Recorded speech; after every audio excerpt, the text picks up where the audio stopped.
Good morning and welcome to another fresh edition of your breakfast show, Leadership Television, Inside Nigeria. My name is Winifred Weber, your host on the program. It sure feels good to be back after a 2 weeks leave. And of course, without wasting much time, let's see what the papers are saying, including Nigeria's most influential newspaper, Leadership. Let's go there, Leadership's newspaper. Today, Monday, August 18, 2025, leadership is leading with mixed reactions trade by election results as APC dominates. Mixed reactions trade by election results as APC dominates. Of course, by elections were held over the weekend. And of course, the ruling party wins 12 seats, ABGA 2, PDP 1, NNPP 1. INEC declares Zamfara Assembly poll inconclusive. PDP and NPP reject Kano rerun results. CSOs others pick holes. Tinubu Speaker Abbas hail winners. INEC. Leading story and on leadership newspaper this Monday. And of course, those were the kickers to that leading story. Still on leadership story newspaper, 10 confirmed dead in Sokoto boat accident, and the story runs on page 17 of the paper. 10 confirmed dead in Sokoto boat accident. AMI appoints new GOCs, PSOs. That story continues on page 4 of the paper. Abike Dabiri says you get justice as he assures Nigerian workers abused in CAR. That story is on page 6 of leadership. You get justice. Dabiri Erewa assures Nigerian workers abused in CAR. Northern Groups tackles Babachi over attack on Tinubu. That story is on page 30 of leadership. Northern Group tackles Babachi over attack on Tinubu. Babachi is the former SGF, that's Secretary of the Government of the Federation. Babachi Lawa. I switched off my phones on board, freed Ibom Air passenger Emerson claims. This story is on page 7. Of course, the developing story to that Comfort Emerson that was actually bombed out of Akwa Ibom aircraft few weeks ago. And of course, it continues to generate controversies in the nation. Why IBB House remains Mecca for all, coming from former President Goodluck Ebele Jonathan. Of course, it was reported that Jonathan visited the IBB recently in his house atop Mina Hill. And Jonathan, in response to that, says why IBB House remains Mecca for all. And on the business boss of leadership today, NLC NUEE reject planned electricity subsidy removal as operators back move say decision to open sector to investors. We will take some excerpts from that business story. Organized labor in the country has voiced strong opposition to the federal government's plan to remove the electricity subsidy, citing fears that it will exacerbate the already severe economic hardships faced by Nigerians. The Nigerian Labour Congress, NLC, and National Union of Electricity Employees of Nigeria, NUEE, strongly oppose the planned complete removal of electricity subsidy. These are excerpts from the business story today on the Business Boss of Leadership cover. NLC, NUEE reject planned electricity subsidy remover. From there, we move to the stories above the masthead of leadership. Tinubu governors ACF mourn as Zulu Emir dies at 81. Tinubu governors ACF mourn as Zulu Emir dies at 81. Don't panic over heavy security deployment, FCTA tells residents. That story continues on page 4 of leadership. From there, we move to the page 3 of the paper where we have our stand, and today's stand is on dead journalists beyond statistics. Dead journalists beyond statistics. With the recent targeted killing of 5 Al Jazeera journalists, Anas Al-Sharif, Ibrahim Zahi, Muhammad Nofa Mohammed, and Mohammed Kouaga by the Israeli Defense Forces IDF in Gaza, Reporters Without Borders, a non-governmental organization NGO, claims that 200 journalists have so far been killed in that war. The United Nations on its part said its record shows that at least 242 journalists have been killed in the war. The Secretary General, Antonio Guterres, called for an independent and impartial investigation into these latest killings and added, journalists and media workers must be respected. They must be protected and they must be allowed to carry out their work freely, free from fear and free from harassment. We move towards the stand of the paper, and that is towards the conclusion. It says, we appeal to the United States to, for once, be humane in its assessment of the activities of Israel and the war in Gaza. It's time for that superpower to rein in Benjamin Netanyahu for the sake of humanity and good conscience. Furthermore, we dare to say that journalists do not make news except in situations where they have been killed in the line of duty. Even then, occupational hazard has its limits. Journalists, by the nature of the profession, report news. The onus, therefore, is on Israel to convince the world otherwise, especially in the present scenario. It is also important to point out that the dead are not mere statistics, but human beings, sons, brothers, husbands, and fathers from families who are to make the supreme sacrifice all in a day's work. These are excerpts from today's Stand in Leadership newspaper, Dead Journalist Beyond Statistics. From page 3, we move to the back page of the paper where we have guest columnist Joshua Uchega today. And of course, he's writing on Quam 1 and 2 were successful. Quam 1 and 2 were successful. From guest columnist today, Joshua Uchega. He's writing in quotes, he says, in both cases, it was evident that the flight attendants and ground staff are not top-notch in demobilizing errant passengers. Today's quote from the guest columnist on the back page of Leadership newspaper, Joshua Uchega, is writing on Quam 1 and 2 were successful. Talking about Quam 1, the singer, the world-renowned singer, and of course, Comfort Emerson. Before we leave the back page, let's go to Ghana Must Go. Ghana Must Go news from Adebayo says no division in SDP, but tendencies.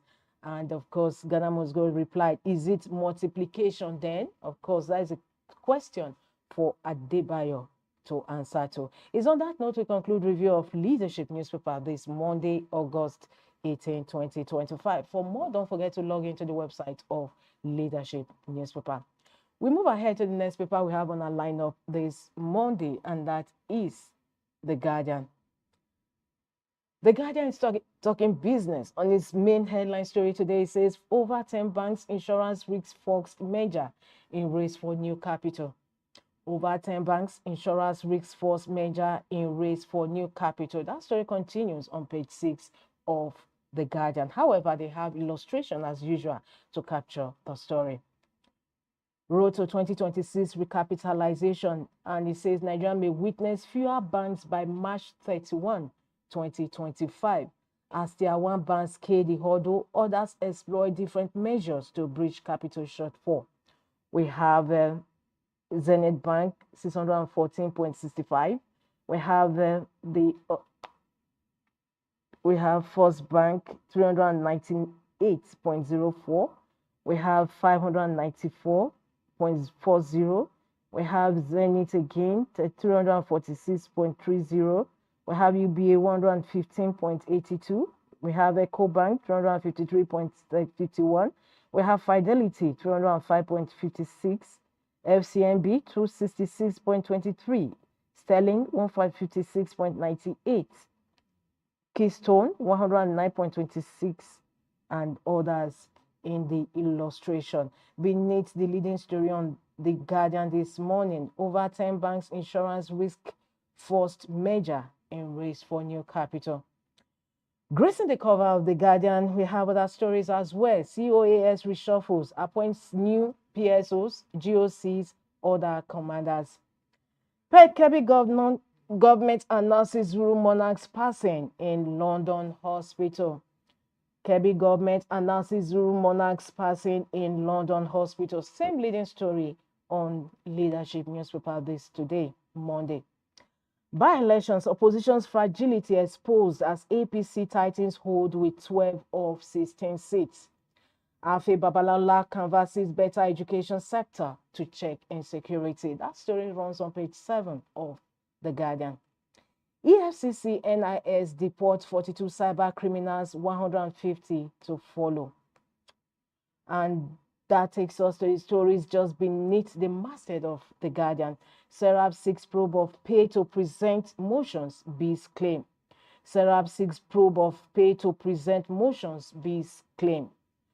Of course, the news is trending coming from a House of Representative member that you have to pay monies for your bills to be presented. Allows we are bringing Nigerians out of school kids back to classroom. We are bringing Nigerians out of school kids back to classroom. Replacing Tinubu with Jonathan, not solution, but system overhaul, says Farotimi. And that also concludes review of front headline stories on The Guardian this Monday. For more, don't forget to log in to the website of The Guardian.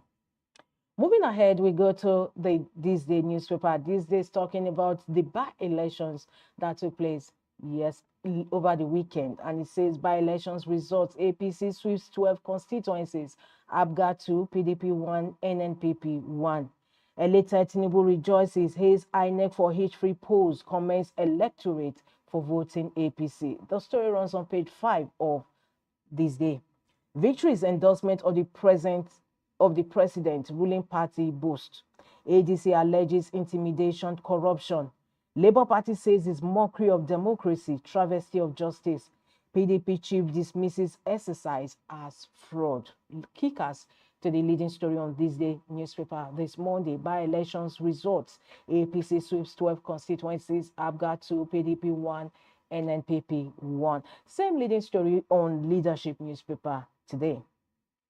Tinubu, Atiku, Bago, David Mark rejoice with ex-military leader IBB at 84. And that takes us towards the masthead of this day. DSS gets kudos over recent major breakthroughs in fight against insecurity. Bago, Nega, Murik applaud Ajayi-led secret police. Leading story today on THISDAY. Second leading story actually. DSS gets kudos over recent major breakthroughs in fight against insecurity.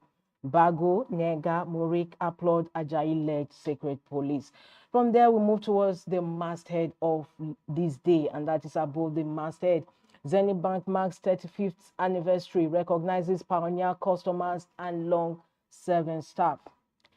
In new regulatory guidelines, ICROC decentralizes project approvals to MDAs to fast-track delivery. That story runs on page 6 of THISDAY. And with that, we conclude review of front headline stories on THISDAY newspaper this Monday. Don't forget to log into the website of THISDAY newspaper for more of the stories. We move ahead to the other papers gracing the cup on our lineup today, and that is The Punch. The Punch leading story today says workers' compensation, federal government backtracks as NLC holds ground. Workers' compensation, federal government backtracks as NLC hosts grant. NSITF moves to avert strike, says AGF will refund workers. NLC leaders meet. Nigeria deports 42 convicted Chinese, Philippine cyber criminals. NCPC resumes Israeli pilgrimage with 50% subsidy. 2 Nigerians die of suspected poisoning in Libya. ICROC issues new PPP guidelines for MDAs. And that takes us to a story beside the masthead of The Punch. Court orders full disclosure of 37 billion naira renovation by National Assembly. And above the masthead of The Punch, APC opposition clash over by-election results in 12 states. Tinubu hates winners. INEC as PDP, NNPP, ADC reject results, threaten lawsuits. That story runs on page 2 of The Punch newspaper. Lastly, on the cover of The Punch, shipping crisis delays Dangote's 3,550 CNG trucks. And with that, we conclude review of front headline stories on The Punch newspaper this Monday. As we head up to the last paper we have on our lineup this Monday, and that is our sister publication, National Economy. This week's National Economy's cover in print says, incessant building collapse, enforce building codes, root out corruption, stakeholders tell government. Incessant building collapse, enforce building codes, root out corruption, stakeholders tell government. As 145 buildings collapsed in 2 years. SON, NIA blame technical violations, continuous use of some standard materials. Governance gaps, absence of enabling legislation, orders hindering accountability, prolonging cycle of negligence coming from experts. These are leading stories on National Economy this week's cover story. Incessant building collapse, enforce building codes, root out corruption, stakeholders, state government.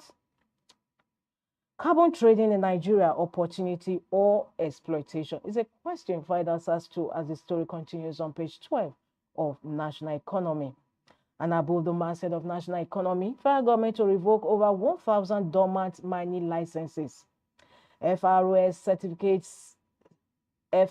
certifies 16 firms to boost e-invoicing. That story runs on page 5 of National Economy. Just before we leave National Economy, let's go over to the page 3. That is the editorial of the paper. The editorial this week says, linking compassion to Nigeria's economic resilience. Linking compassion to Nigeria's economic resilience. Editorial on the National Economy this week. Every August 9th, the world pauses to mark World Humanitarian Day, a reminder of the courage, sacrifice, and resolve of those who serve humanity in times of crisis. In Nigeria, this day resonates deeply, from the insurgency in the northeast to perennial flooding in states like Bayelsa and Anambra, to communal conflicts and food insecurity. Humanitarian needs have become a persistent feature of our national reality. Yet the significance of this day is not only in honoring aid workers, but also in confronting the economic truths that underpin Nigeria's humanitarian crisis. Excerpts from this week's editorial on National Economy, linking compassion to Nigeria's economic resilience. It's on that note we conclude review of front headline stories and the editorial on this week's National Economy. And of course, don't forget that National Economy is a sister publication on the stable of Leadership Newspapers Limited. Well, viewers, also soon we've come to the end of today's program, Inside Nigeria, where we brought you newspaper headlines of some select newspapers, including Nigeria's foremost influential newspaper, Leadership Newspaper. For more, don't forget to log into the website of Leadership to read more of the stories. My name is Winifred Webo, and don't also forget to join us on this station for News on the Hour. Thanks for joining us. I look forward to having you same time, same program tomorrow. Bye. Be part of our brand.